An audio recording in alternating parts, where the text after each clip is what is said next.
Hi there.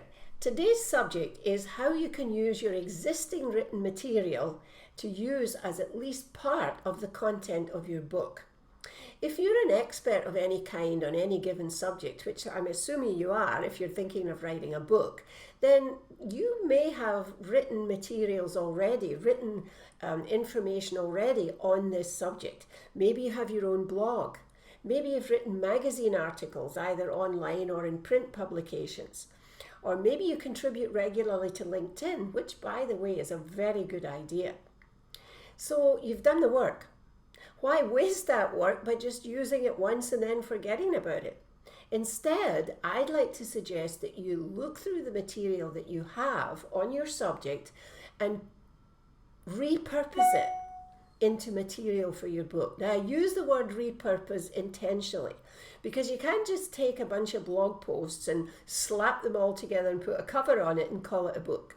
Well, you can, but you will end up with a lot of discontented and irritated readers, and it will not do anything for your professional reputation. What I'm recommending instead is that you curate the materials. So gather them all together, first of all, in one place, and then you're going to curate them, which just means you're going to sort them out in some way to make them suitable for book content. So the way you do that is you begin by sorting them into subject matter. So one of your chapters is going to be on topic A. Go through all your blog posts, your Facebook updates, your tweets, your LinkedIn articles, even your rough notes on the subject of topic A, and gather them all together in one place. Then go through all the materials and find the parts that tell the best story about topic A.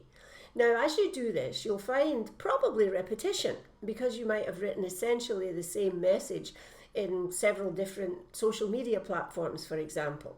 So you need to either eliminate or at least reduce the amount of repetition. You'll also perhaps find gaps in the information that you want, information that has to be in your book. So fill the gaps. You might want to write another blog post or just simply make notes for your book.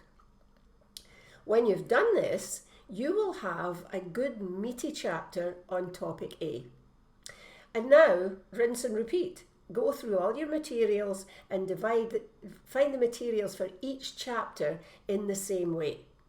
When you have all this material together and you put it in order, then what do you have? You have a table of contents and at least part of the content for each chapter. And you're way ahead of the game if you do that at the beginning of your book. It's a great way of gathering. If you've ever said to yourself, I don't know what I would write, this is a good way to begin.